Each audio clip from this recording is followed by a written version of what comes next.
got to be dope, right? Well, I'm gonna try, man. Ah, come on, let's go. Cerremos la ventana, se secó la ilusión y hace falta un nido en el pueblo. Digo pueblo y me alumbro de dicha. Regreso a la infancia y a la tierra caliente. El pueblo es mi candor que pasaba sobre los empedrados en las mañanas ofuscantes, cantando y con los pies descalzos. El pueblo es un amor que tuve, una flor que planté y una esperanza que no llegó. Es todo lo que se fue, todo lo que vuelve mientras yo sigo adorando a la margen de este fluir fatal. Hoy el tiempo corre menos azul, se marchitó el limonero, mi madrina cerró los ojos dulces, el pájaro que trinaba en el pecho enamorado de Clorinda abrió las alas y el que soñaba, el muchacho más loco que silbó canciones en sus días ineguos, hoy va por otros rumbos, más cansado y muy triste, siempre loco y sin los tesoros fabulosos que una comadre del barrio vaticinó. And that's a little start, man, to this little interview. One of my favorite writers, his name is Miguel Ángel Espino. He's a Salvadoreño writer, and something about his writings have always influenced me because I can feel them. You know, I like folks who write, and that when you read their writings, I should say, you feel their spirits and their souls and their hearts, right? So Yeah. Miguel Ángel Espino, and I'll show it right here so people can buy it. It's he wrote in the late 1800s, early 1900s, and writers like Miguel Ángel Espino who sang and wrote for their times really have been influential in my life. And with that being said, Matt Cedillo, it's good to see you, brother. How you doing? Good to see you, brother, man. It's been too long. It's been too long. How you been, man? How you been? You know what? Honestly, throughout this entire pandemic scenario, I've been pretty much working every single day, man. I've been out there working hard, grinding, man. Grinding. Not considered an essential worker or something like that, but just out there working. And what's been interesting to me is the fact that while they have a lot of people at home, there's billions and billions of dollars of infrastructure dollars at work right now. It's a very interesting thing for me. But I'm doing okay. I'm doing okay. I'm doing okay. Being Yeah, a father and doing the best that I can, brother. You know how it is. yeah.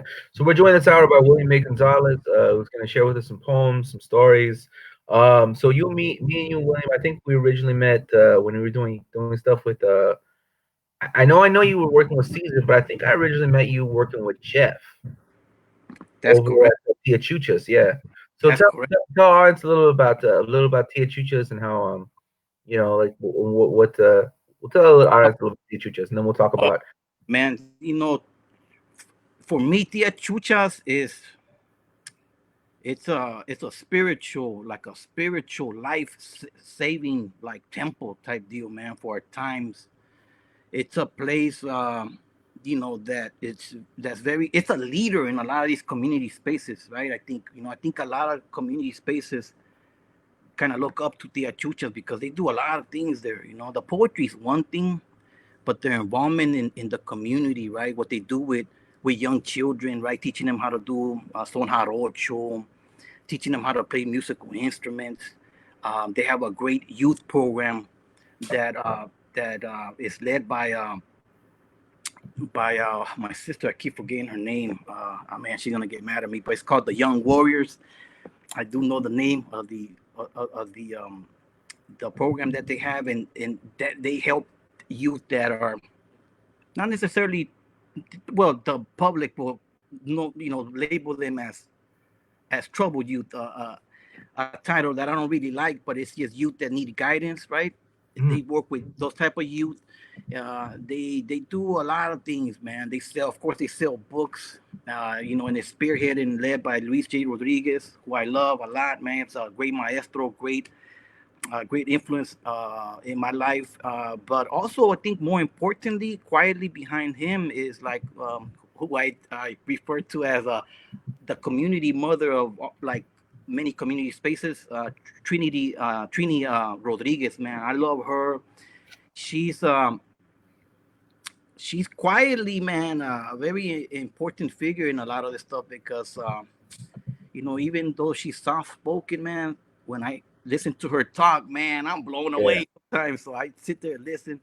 But yeah, Tia Chuchas, that's where I met Jeff Martin, an amazing individual. He's also a big brother to me. And it's just a beautiful place, man. It's a place that lets you heal. It allows you to be who you want to be. It doesn't judge you, and it has an open door policy for everyone, man. And I think during these times that's imperative. I'll say one more thing is I think that I think a lot of institutions. I know that you've been interviewing a lot of these institution folks, and stuff like that. I think a lot of these higher ed institutions can learn a lot from Tia Chuchas. I think that's an important point for me to share. yeah, Yeah. yeah. Can you tell us some more about you? I think it was Young Warriors. I think that's what you're talking Yes. about. Yes. Yeah, yeah. It's I led by it's led by Myra. yeah, Forget her last name. She has had a baby. She's been off Target for a while. But yeah, they help. They help the youth. With college. Getting into college. They give them like part time work. They do important things that youth. Like in those teens to 20s. We as people. We need a little bit more help sometimes, and sometimes the doors are closed yeah, for especially our raza, yeah, there's a lot of doors, internships, right? We don't have the hookup, right, with all the of the privileged folks that get their babies into these internships, paid internships, right? Hey, Tia Chucha provides that with the young warriors. And if I'm correct, I hope I don't get in trouble for them. I'm pretty sure that they're working on opening up a cafe, right? They also want to open up a cafe by way of Tia Chucha somehow. So they're doing business. They talk about business. They meet up. They do a lot of beautiful things, man, and they give back to the community. And I think, like I stated, these type of programs under the umbrella of Tia Chucha are beautiful things, man. They're important, and I support them. I went out and I talked maybe once or twice. I've kind of shared some testimonial from back in the days when I was what they call the trouble youth. I can't even lie. I was beyond trouble, and I've kind of talked about how I developed this, you know, 20-year plus of grinding out and in trying to kind of almost self process winning out of this crazy ass world, but by the grace of the creator, here I am. So I'm grateful for that. yeah, yeah.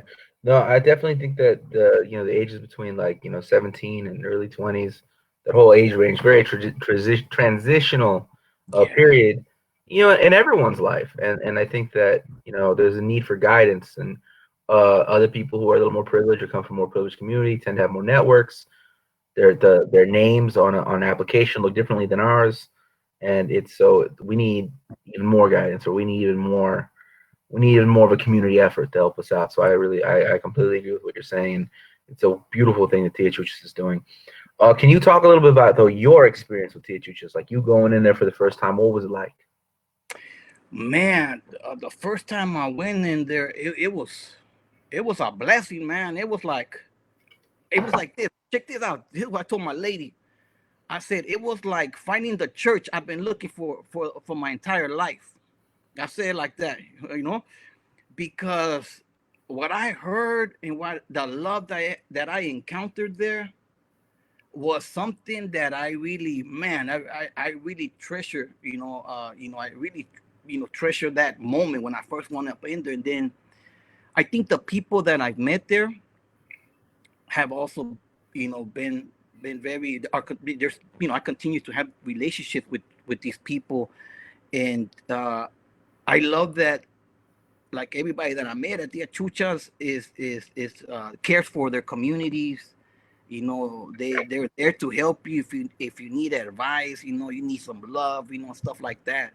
And it was also a place where I could go and express myself, and nobody was really judging me. I would go to like open mics and do my thing, and I always kind of felt like, damn, like people were like kind of like, what the hell is this fool saying, man? This is like a rosy poetry parade, man. You're not supposed to be talking about what you're talking about, right?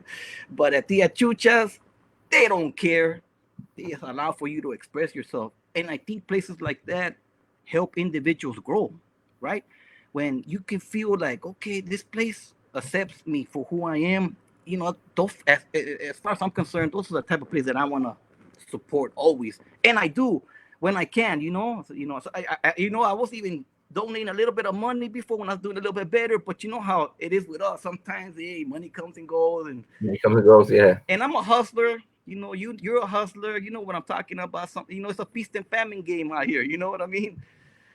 So yeah, I love the achuchas. But hey, if I can, I'll also tie in some other places. Like I'll tie in Corazon del Pueblo. I'll talk about Avenue 50.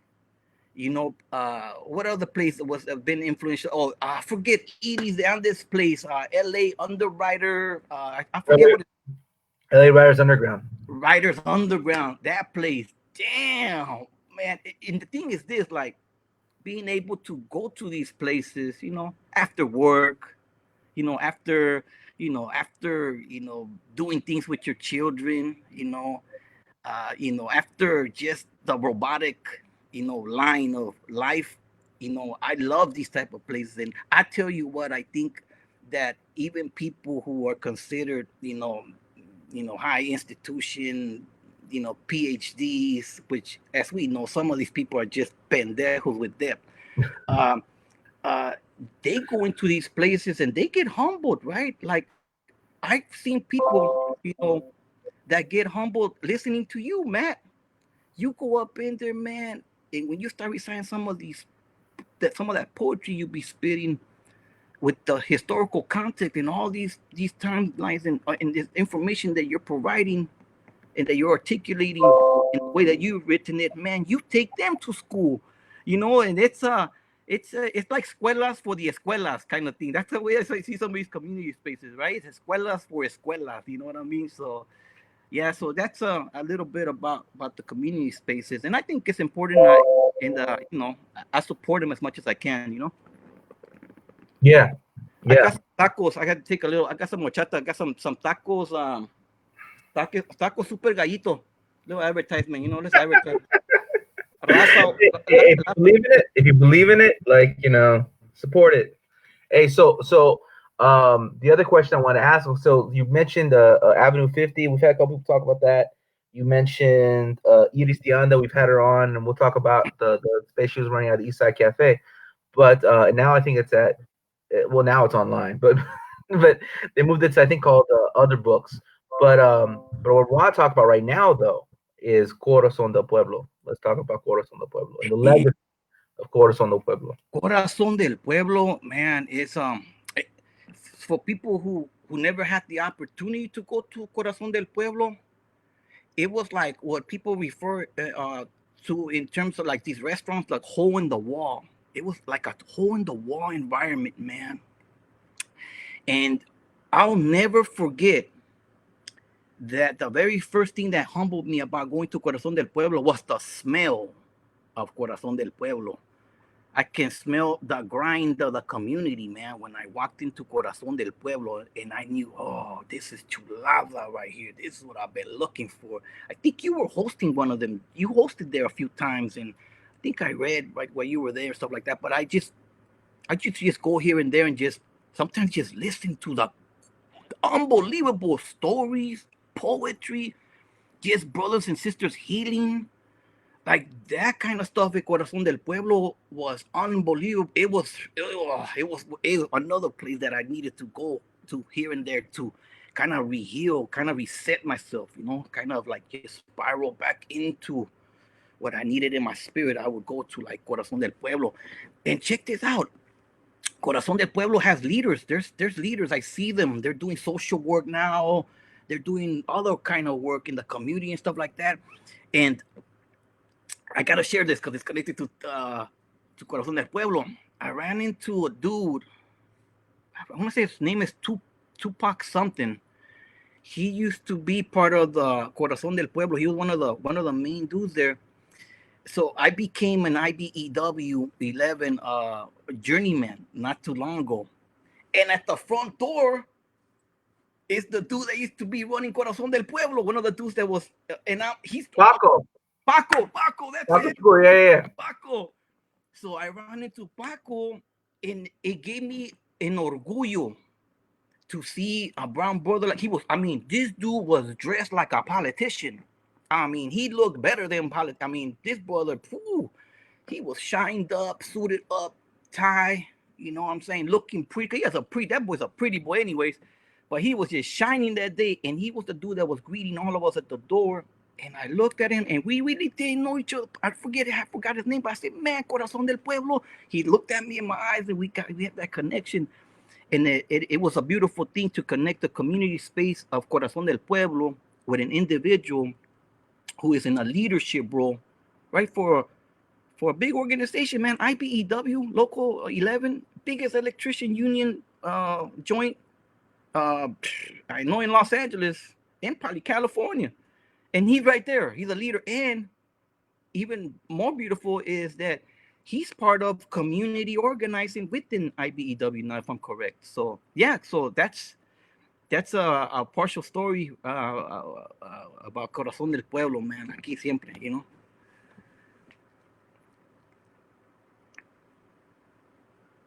I can't hear you.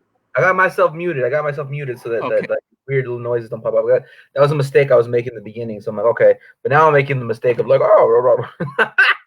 You might hear a baby because I have a baby. So if you hear a baby, don't worry about it. It's my beautiful. No, it's not so much that. It's more the computer noises. Like house noises, that's life, right? But computer noises seem rude. But the reality is, people think I don't know. Some people might watch and might think I'm rude because it looks like someone's talking, telling a life story. I'm doing this. Anyone who thinks I'm rude, you know what? I'm doing like 9 of these a day. So, like, I'm doing it for you. So you know what? Like, I gotta like, I gotta keep the train moving. But I'm listening. But anyways, so what I want to say though is, so you telling the story of Corazon. Were you ever at any of these like pachangas that lasted to like 5, 6 in the morning? You know what? I did one, but I left a little. I didn't stay all the way through there. Not at Corazon del Pueblo. But I Because know those that parties. I know there was a joint around the corner too. But we did not as necessarily a pachanga, but we used to have these drum sessions when Tia Chuchas used to close. God, we used to go, man. We used to rumble up in there, play music.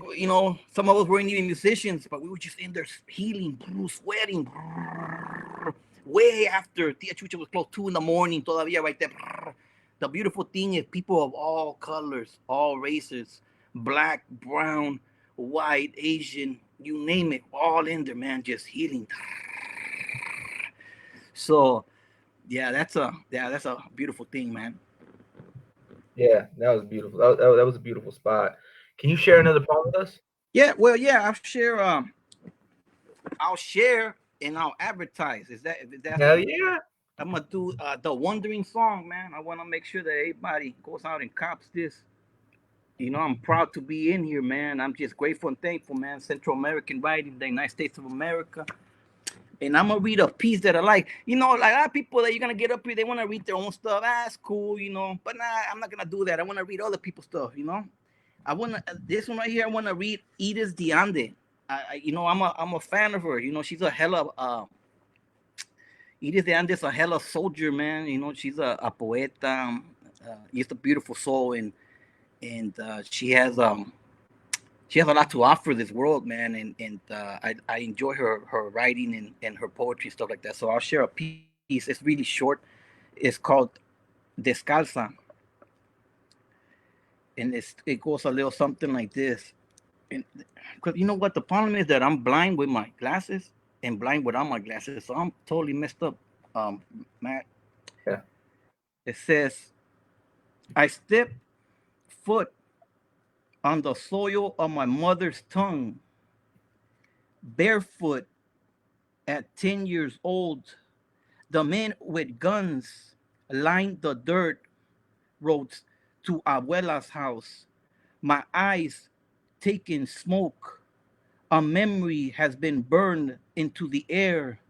I can breathe it in, a deep sigh for the decade. I heard the rosary turning for my mama's fingertips as she far away in the Ciudad de Angeles lived the ravages of a war that plagued her childhood streams. I stand muddy in the memory of this El Salvador that is half of me. I thought that was beautiful, man.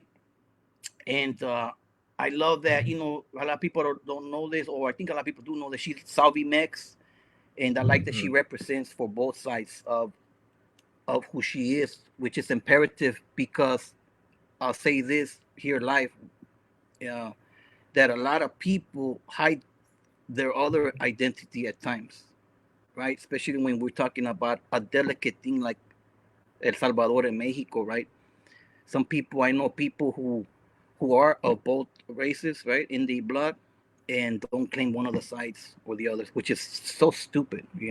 But Iris de Ande is a beautiful person because she's always stood true to herself, right? And I think that's imperative for the growth of many children who are growing up in America nowadays, right? And that Yeah. have that come from mixed races, right? And so yeah, I wanted to share that. I hope that the audience or whatever enjoyed that piece. And yeah, thank you. Yeah. Well, we'll share one of yours as well. Man, that's not important, man. That's not important. But I do a little advertisement though. Another Okay. advertisement. When I'm looking for something, man, when there's crazy little times going on, like these little times right now, yeah, I'm a big Luis J. Rodriguez fan, and one of my favorite books. I love Always Running. We can talk about that later because that this is Yeah. my life. But I love this book right here, All right, and I'm man. put I'm putting it. I mean, I want people to look at it. I mean, I'm gonna take my time so they can buy it. Man, buy this book. We'll turn on the back so they can see where they get it. Okay, well they can get it. I don't know exactly. I'm not sure if I'm doing this right. Let me see it like that. They can There we get go. it There you go. right Seven there. stories. 7 stories. Yeah, 7 stories press. You could get it at Tia Chucha though. Don't buy it from Tia Chuchas. That way the money goes to the community space. Yeah, yeah. So there's a piece in here.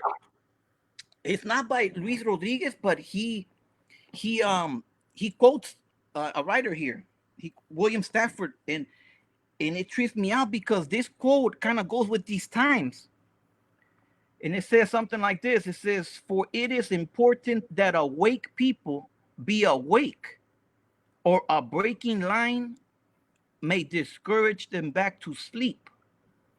The signals we give, yes or no, or maybe, should be clear.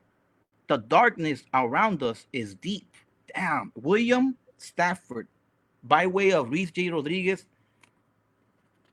Hearts in Hands, man. What a beautiful quote, man. I think it's imperative to our times because a lot of people have fallen asleep during these times. They're in shock. You're not one of them. I was tripping out when I saw you. I saw you, and that's Master Dio. Master Dio ain't going to sleep, not even during these times. And I respect you for that, and I respect other people who are staying awake during these times. We're Yeah. practicing our craft. We're interacting with the world. We're letting people know how we're doing.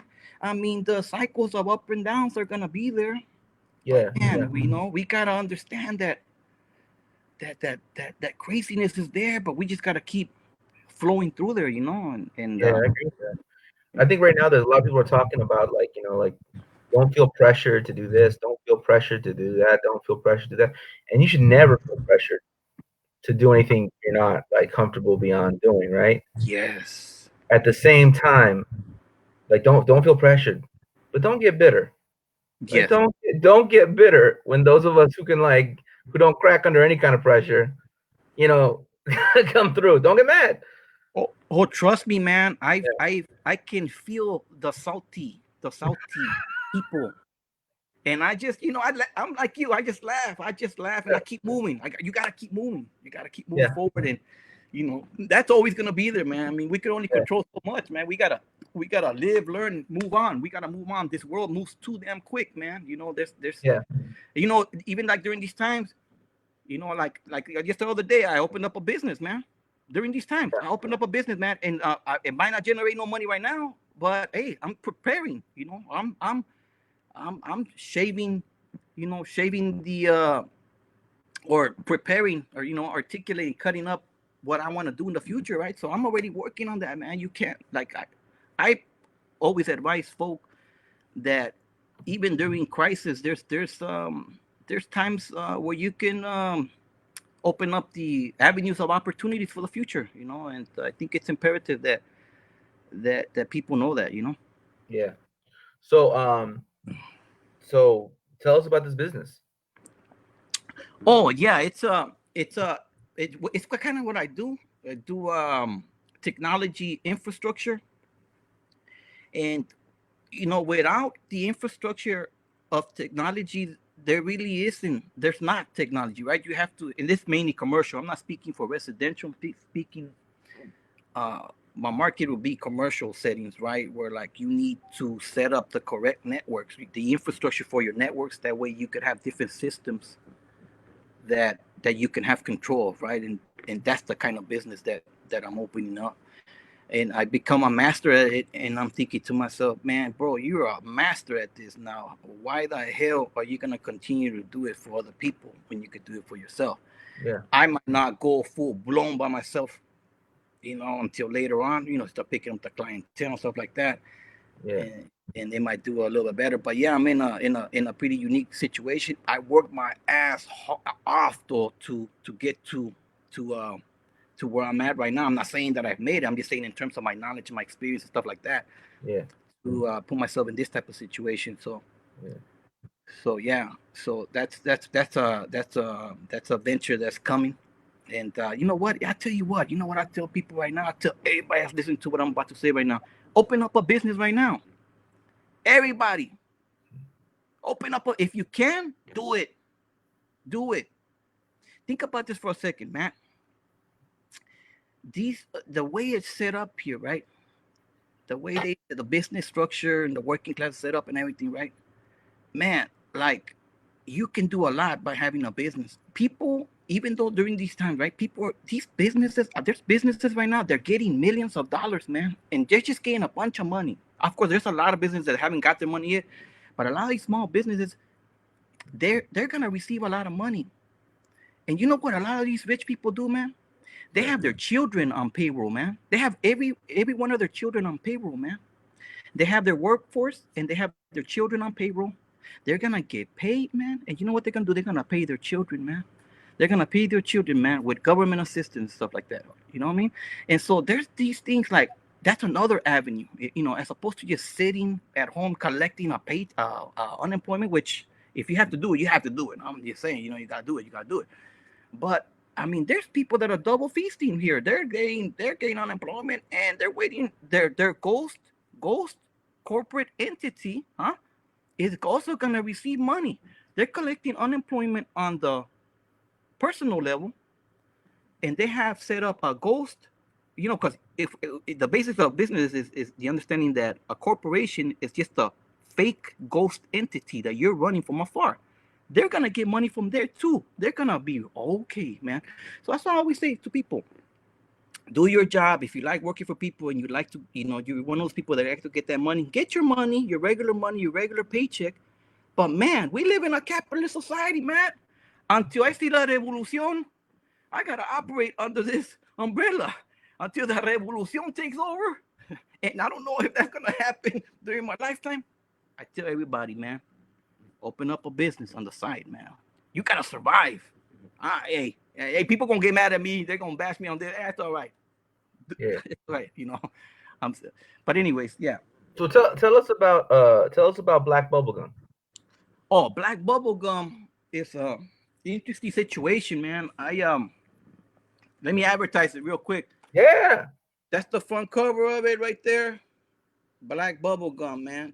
And that's me wearing a Dodger shirt in the back. I didn't want to look all preppy with a tie and all that. No, Yeah, I kept it 100 LA, Los Dodgers right there. You know what I'm saying? yeah.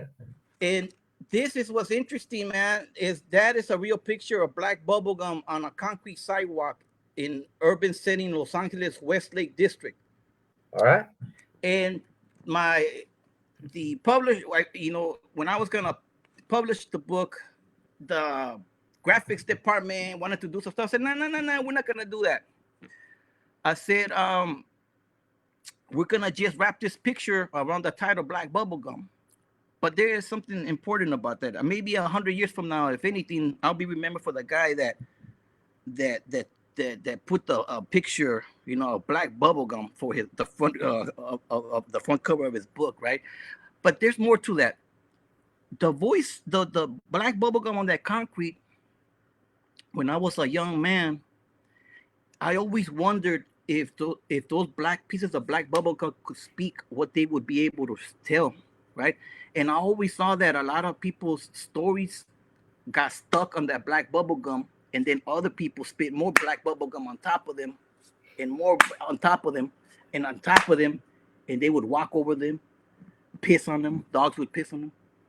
People would spit on them, and stuff like that. So it always made me wonder, damn, if that black bubblegum on that concrete could speak, I wonder what kind of stories, those pieces of black bubblegum could tell, right? And so I I was inspired. One of the dudes that really inspired me and kind of guided me, because in this literary business, it's a very selfish business, and there's a lot of gatekeepers in this business. It's a business, man. It's a business. There's a lot of gatekeepers. There's a lot of group thinking intellectuals who come from these high ed institutions who are, man, they're the worst. Who if it's not structure, if it's not robotic, the way they were taught at their institution, they really don't want to. They don't really want to. They don't want your work. They won't help you publish. Where I'm going with it is that Jeffrey Martin, under the umbrella of Tia Chuchas, I'll never forget this brother. He guided me and took me through the process of doing it on my own, and I'll never forget him for that. And I published the book. I did what I did, and he would tell me, dude, you need to put this in these competitions. You would win. You could win some stuff, and I'm not really about that, Matt. I'm not really about that, to be honest with you.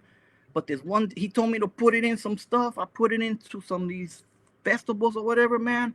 Man, I'm kicking back with my girls, man, my daughters, and I get this like email like, you won the first place or the wild card 2013 New England Book Festival. We want to fly you in this shit. I'm like, what the fuck? And I thought about Jeffrey Martin, like, damn, this dude believed in me, guided me through this, and here it is. I'm like, damn. And then let me tell you, on the law, tell everybody right now, self-published, my shit went viral, dog. I couldn't believe the residual income I was getting every 3 months, dog. I'll be honest with you. So you can go the self-published way and do it, man. Don't let the academic gatekeepers, group thinkers, stop you from publishing your works, man. It's imperative, man. I did it. I got black bubble gum. And let me tell you, people don't know. I think blue bubble gum is better. There it is there. That's the second book right there. Blue bubble. I think that's better, man. And again, I didn't wear no tie. I went back to my old community, got my shades on, got my Los Angeles shirt. I'm standing on Union Avenue and like Fifth. Yeah. It's imperative. It's imperative. Oh, it's another thing. I know you're East LA. A lot of people talk East LA. That's what I know originally, but yeah, go on. Oh, El Sereno. Oh, even, yes. I know people from El Sereno. I know people that have been in El Sereno. Man, I know a family. The Ramirez family's been there for about 45 years. They're still there. Um, love El Sereno. I love East LA. I love, but I was born in East LA, in LA County, the LA County. I'm a LA County born baby, but that was only because my mother was poor during those times. Because we were living in the Pico Union district during those times, and back in those days, you went if you didn't have no insurance, you were going to the county, you know. So that's why I was born in LA County, and I lived in East LA for just a little bit, over on like Breed Street, and I forget what it was. But it's imperative for me to share that I really was raised in the Westlake district, Pico Union area. Yeah. Lived in South Central Los Angeles, and I lived in Ghetto Watts, man, the 90s. And it's crazy that we're talking about, because kind of leading. I'll talk about the riots here pretty soon. And um, and it was interesting, growing up on the west side as opposed to the east side. The east side during those times, there still was a big Chicano movement. There was big. There's a pockets where the pockets were, there was more Chicano pockets there. Central American. We had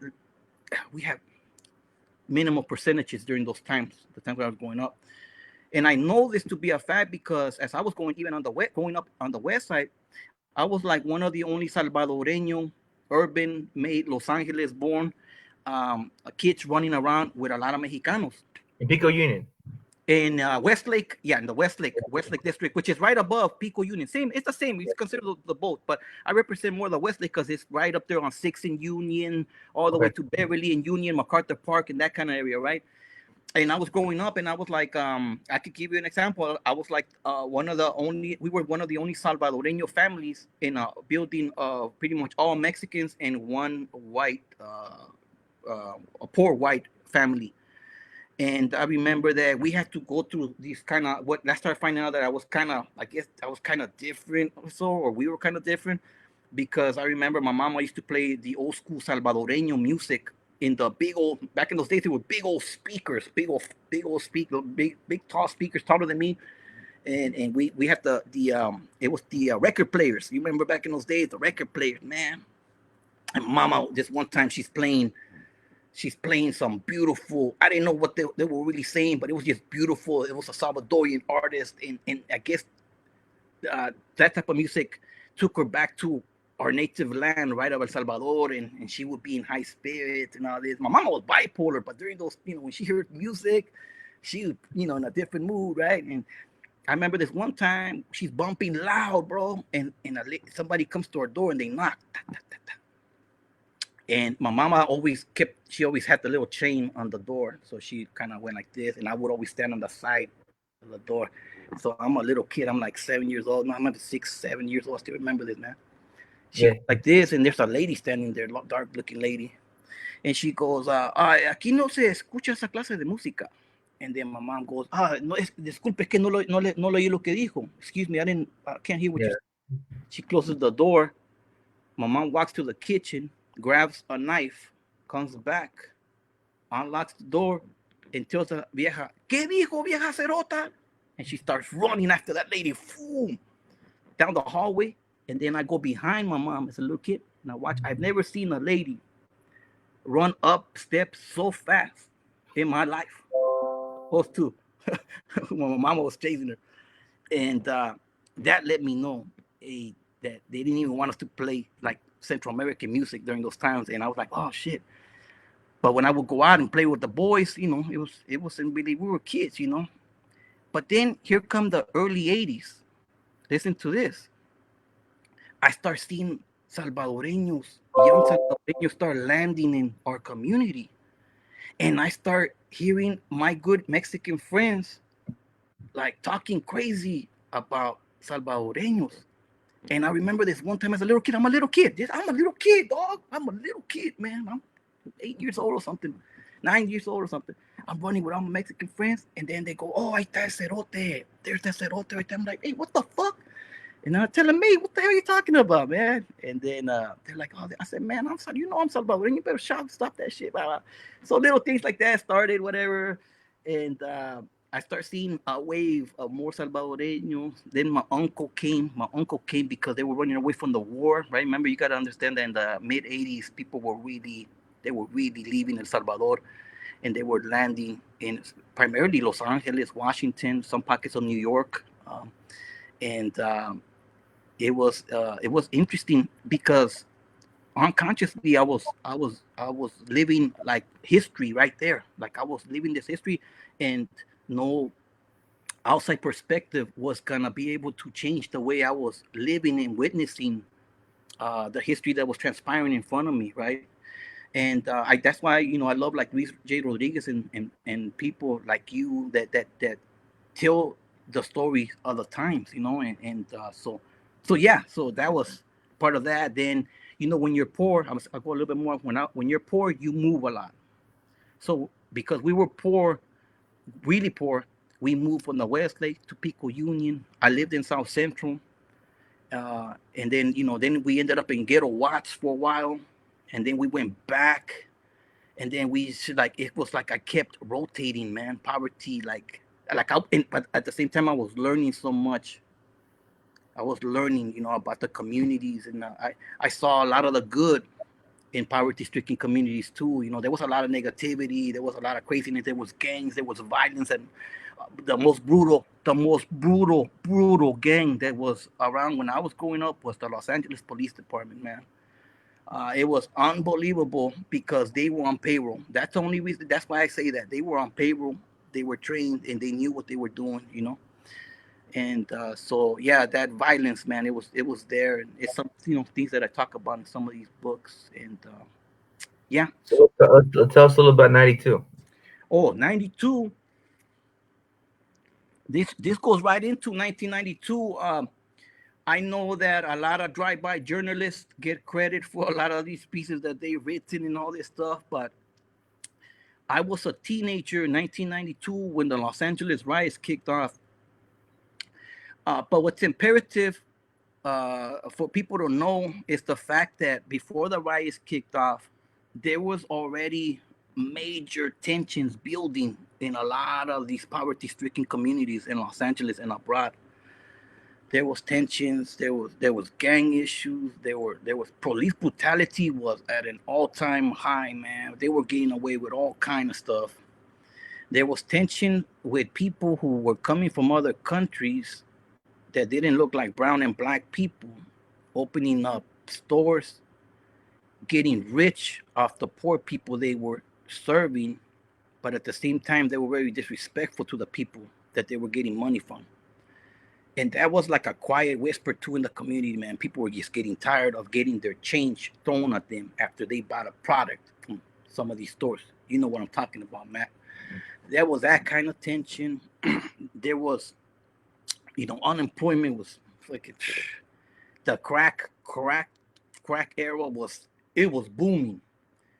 The 1980s crack going into 92. What happened is that it started becoming organized on the underground level. A lot of people don't talk about that. That was also going on. And then we have a person record Rodney King getting beat by the police. And what I want to tell people, I'm actually going to educate a lot of the scholars that are listening to this or that will listen to this in the future, is that during those times, what a Rodney King type beating meant was that you were going to go home. Because a lot of people used to catch Rodney King type beatings during those times, especially Latino people, Latino men, working men who didn't have a voice. And there was this quiet thing all across Los Angeles, man. And people can attest to this. And even some of the older gangsters are going to listen to this, or the older paisitas, respetuosamente, and my working class people, they'll attest to this. The police will whoop your ass. But when you started getting whooped, you knew that you weren't going to get arrested. So they would let you go, right?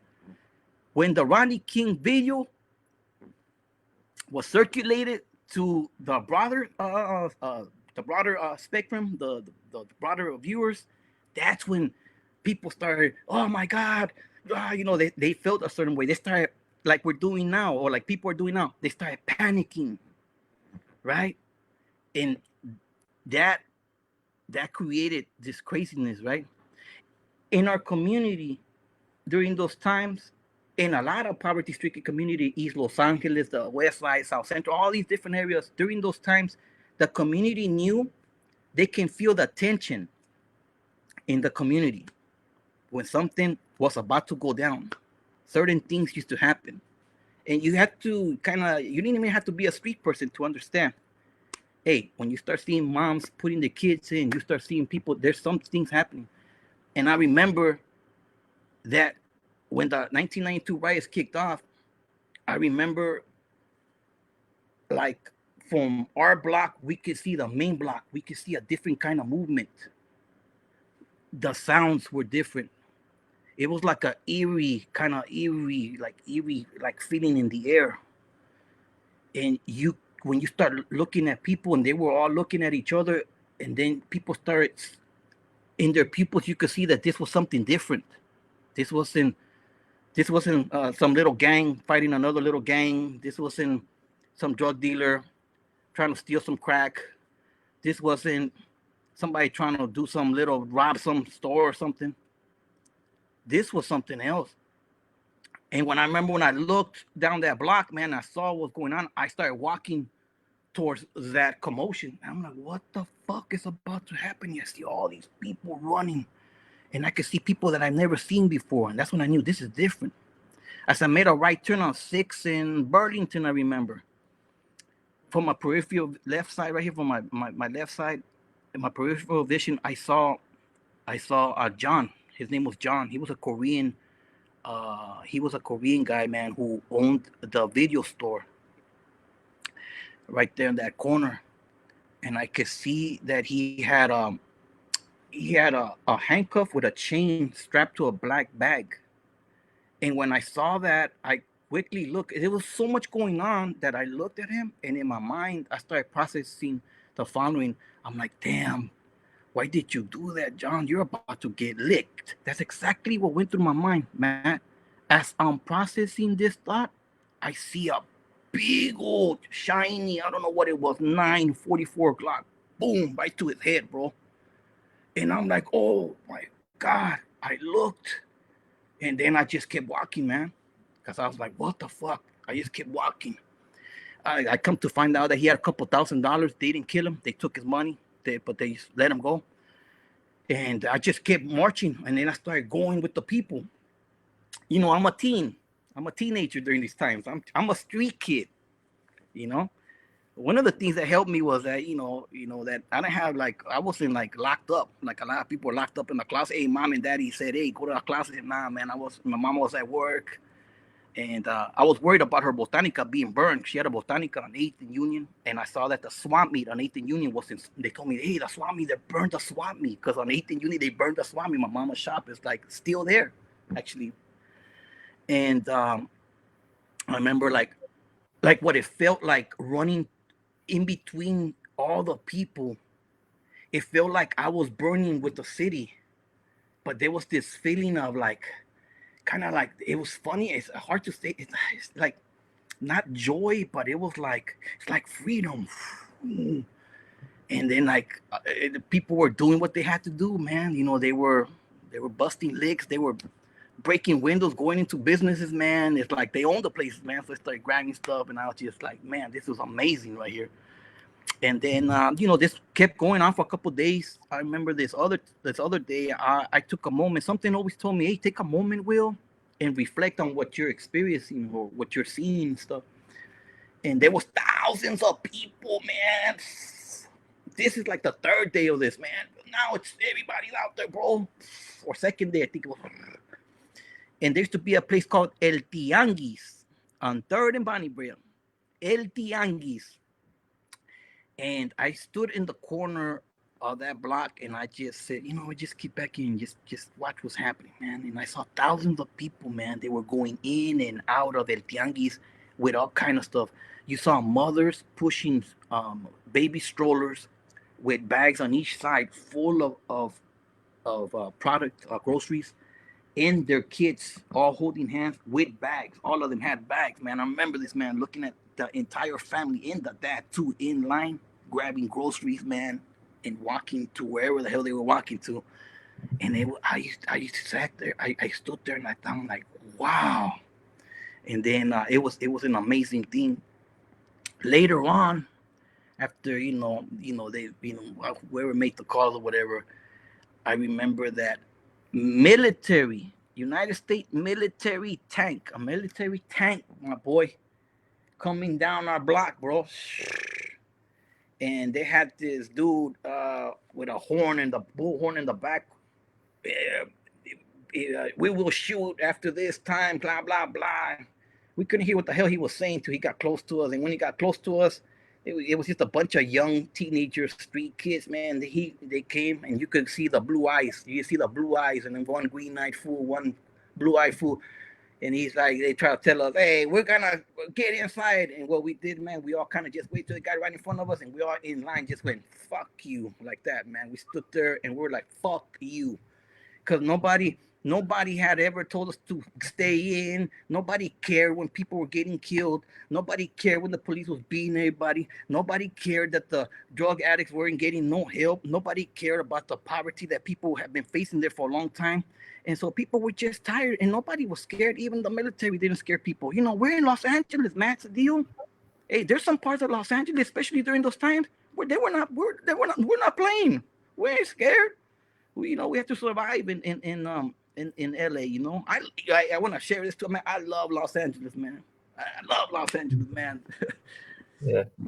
But yeah, that's a little bit about the LA riots, man.